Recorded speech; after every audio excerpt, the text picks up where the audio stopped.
2018년 8월쯤 애플의 시가총액이 1조 달러를 돌파했는데요. 이때 애플은 마이너스 40%의 안녕하세요. 웅덩이 매매법 레버리지 ETF 장기 투자자 디벨로몽입니다. 어제 우리가 투자하는 QLD의 웅덩이 매매법 1차 매수 타이밍이 왔는데요. 뒤에서 자세히 언급드리도록 하고, 오늘 영상에서는 먼저 어제 나스닥만 급락한 이유를 자세히 살펴보고, 미국의 코로나 신규 확진자가 100만 명을 돌파했는데요. 4일 만에 거의 2배로 상승한 수치입니다. 하지만 다행인 소식들도 전해졌는데요. 다음으로 애플이 과거에 1조 달러를 돌파했을 때, 그 후 2조 달러를 돌파했을 때 꽤 큰 조정이 온 것을 과거 데이터를 보면 알 수 있는데, 과연 이번에도 그 징크스가 이어질지 살펴보고, 마지막으로 애플의 CEO 팀 쿡이 애플의 CEO가 되고 나서 효율적으로 주가를 끌어올린 것으로 평가를 하고 있는데, 어떤 부분들이 주가를 끌어올렸고 이 부분이 앞으로도 주가를 끌어올릴지 살펴보려고 합니다.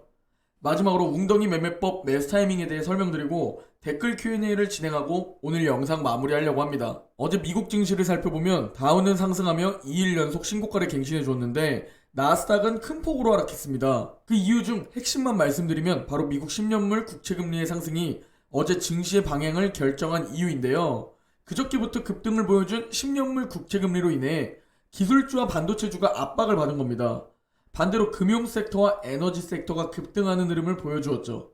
개인적으로 이번 상반기에 금리 인상과 관련된 이슈로 나스닥의 웅덩이가 파인다면 이번 역시 저는 분할 매수 기회로 보고 있습니다. 화면에 검정 원을 보면 알 수 있듯이 10년물 국채금리의 급등에 따라 기술주 중심의 나스닥은 급락을 보여주었고, 빅테크가 꽤 높은 비중을 차지하고 있는 S&P 500도 조금 하락하는 모습을 보였는데요.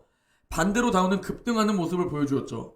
다우는 0.6% 상승으로 2일 연속 신고가 경신, 기술주 중심의 나스닥은 1.3% 하락, S&P 500은 보합으로 마감했습니다. 어제 맵을 좀 살펴보면 그저께와는 다른 정반대 흐름을 보여주었고, 반대로 양극화 현상을 볼 수 있는데요. 빅테크가 하락을 보였습니다. 엔비디아와 테슬라의 하락이 눈에 띄고 기술주와 헬스케어가 약세를 보였고, 금융 섹터와 에너지 섹터, 그리고 산업 섹터가 크게 상승해준 모습입니다. 오늘은 아까도 말씀드렸다시피 그저께부터 시작된 10년물 국채금리의 급등이 시장을 움직였는데요. 1.5 아래에서 단기간에 1.64까지 상승했습니다. 계속 지켜봐야겠죠. 일각에서는 이번 상반기에 10년물 국채금리 1.7대를 예상하고 있습니다. 급등세가 정말 빠른데요. 지금 시장은 연준이 오는 3월에 금리를 인상할 가능성을 50% 이상으로 보고 있고, 지금 일정 부분 주가에 반영되고 있는 듯 보입니다. 금일 공포지수는 68입니다. 우리들이 높은 비중으로 투자하는 나스닥이 하락해서 공포지수도 좀 하락했을 거라 생각했는데, 에너지와 금융 섹터가 크게 상승해주면서 공포지수는 오히려 어제보다 아주 소폭 상승했네요. 어제 시장에서는 금리 인상 시기를 5월을 예상했던 투자자들, 2022년 새로 포트폴리오를 구성하는 투자자들의 움직임이 생기면서 기술주가 크게 타격을 받은 듯한데요. 그저께의 상승은 조금 과장하자면 기술주에 투자하는 개인 투자자들의 새해 첫 불타기를 유도한 것도 아니고, 그저께는 기분 좋게 당분간 오를 것 같이 오르더니 어제는 언제 그랬냐는 듯 급락을 보였습니다. 먼저 오늘 전해드린 뉴스는 미국의 코로나 하루 확진자가 100만 명을 돌파했다는 뉴스인데요. 4일 전 미국의 신규 확진자의 거의 2배 수준으로 급등한 상황인데요.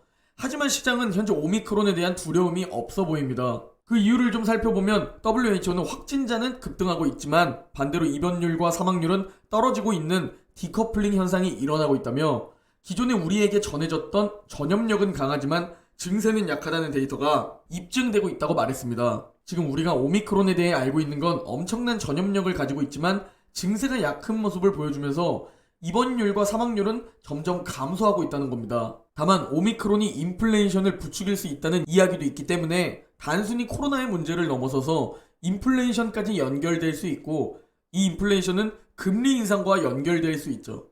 그래서 계속 올해는 코로나, 인플레이션, 금리 인상에 대한 이슈들을 체크해야 하는 겁니다. 다음으로 오늘도 흥미로운 의견이 있어서 가지고 왔는데요. 바로 애플이 3조 달러를 가면 약세장, 조정이 온다는 의견을 공유드리려고 합니다.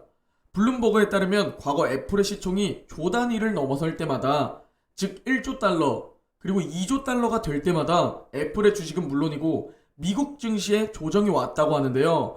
먼저 화면을 보면 애플의 월봉 차트를 가지고 왔습니다. 2018년 8월쯤 애플의 시가총액이 1조 달러를 돌파했는데요.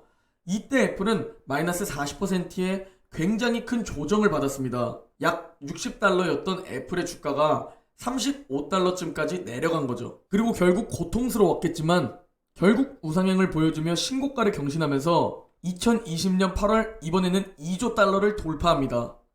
그리고 이때도 1조 달러대만큼은 아니지만 약 20% 정도의 애플 조정이 들어왔었습니다. 그리고 또 고통스러웠겠지만 우상향을 보여주며 신고가를 경신하면서 바로 며칠 전 장중 3조 달러를 돌파했는데요. 그리고 과연 과거처럼 조정이 시작될지, 마침 금리 인상, 인플레이션, 오미크론 확산세 등 주가를 떨어뜨릴 이유는 많기에 이번에도 운이 나쁘면 이 징크스가 이어질 수도 있다는 생각입니다. 애플의 주가가 3조 달러까지 오기까지 정말 다사다난했는데요. 먼저 스티븐 잡스가 떠난 애플에 대한 시장의 평가는 애플은 끝났다는 평가였는데요. 처음 팀 쿡이 CEO를 맡은 이후 애플의 주가는 반토막 나기까지 했죠. 하지만 투자자들의 예상은 빗나갔는데요. 팀 쿡은 미친 협상가라는 별명에 맞게 애플의 시총을 사상 최초의 3조 달러까지 올려놓았습니다.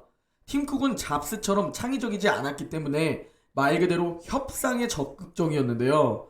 잡스는 중국을 한 번도 방문하지 않았지만 팀 쿡은 중국 정부 관계자들과 적극적으로 만나며 세계 최대 시장인 중국의 문을 열었고 매출을 끌어올렸죠. 그리고 또 잡스는 한 번도 자사주 매입을 하지 않았는데요. 잡스는 자사주를 사느니 신제품 개발이나 인수합병에 투자하는 게 낫다는 생각이었죠. 지금의 일론 머스크와 비슷하다는 생각이 드는데요. 하지만 어마어마하게 쌓은 현금은 애플 경영의 비효율로 나타났는데요. 팀 쿡은 주주들의 요구에 맞춰서 효율성을 위해 2012년부터 자사주 매입을 시작합니다. 그리고 애플의 자사주 매입은 지금에 이르러서 애플 주가를 끌어올린 요인 중 하나로 평가받고 있죠. 앞으로 만약 정말 3조 달러를 찍었기 때문에 징크스처럼 조정이 온다면 결국 또 이겨내고 우상향하면서 결국 애플의 주가는 또 어디까지 올라갈지, 세계 1위 자리를 언제까지 유지할 것인지, 앞으로 우리는 평생 QLD와 SSO에 장기 투자하면서 지켜보면 되는 겁니다. 다음은 웅덩이 매매법 QLD와 SSO 매수 타이밍에 대해 설명드리려고 합니다. 먼저 나스닥 200레버리지 QLD 일봉 차트입니다. 어제 QLD는 웅덩이 매매법 21선 1차 매수 타이밍에 터치되었었는데요. 1차 매수 타이밍은 선택사항입니다. QLD에 투자할 현금의 10%를 매수하는 구간이죠. 그리고 QLD 2차 매수 타이밍 60일선의 가격은 약 86달러입니다. 꼭 86달러에 걸어두는 게 아니라 86달러 부근에 걸어두셔도 됩니다. 1일차 비중을 걸어두셔야 하니 QLD에 투자할 현금의 50% 비중을 5로 나누어서 1일차 비중을 매수 걸어두시면 됩니다. 다음은 S&P 500 200레버리지 SSO 일봉 차트입니다. SSO는 나스닥과는 다른 흐름입니다. 어제 장중에 최고점을 경신했는데요. 그리고 여전히 고점 부근입니다. SSO의 1차 매수 타이밍은 143.1달러입니다. 저 가격대에 오면 SSO에 투자할 현금의 10% 비중을 그대로 매수하시면 됩니다. 1차 매수 타이밍은 선택사항이고요. 그리고 안 온다면 아직은 관망하면 되는 거죠. 자, 이제 마지막으로 웅덩이 매매법 댓글 Q&A인데요. 장기 투자를 하기 전에 많은 분들이 꼭 보셨으면 해서 이 댓글을 가지고 왔습니다. 저는 장기 투자를 실제로 하기 위해선 확신이 꼭 있어야 한다고 말씀드렸는데요. 진 알렌님의 댓글을 가지고 왔는데요. 한 달간 지켜보면서 저 또한 웅덩이 매매에 관하여 공부를 했습니다. 12월 중순에 확신이 들었고 12월 17일부터 첫 투자금 200만원으로 시작했습니다.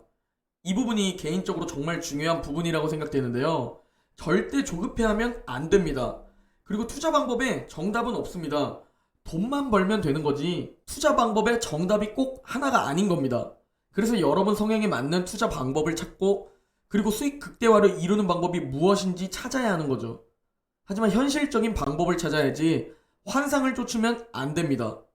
다시 댓글의 내용을 보면 12월 17일부터 첫 투자금 200만원으로 시작했고 현재 수익률 8% 정도입니다. 매달 100만원에서 200만원 예수금 만들어가며 영상 보면서 작은 금액이지만 멘탈 관리하며 장기 투자 예정입니다. 라고 댓글 주셨습니다.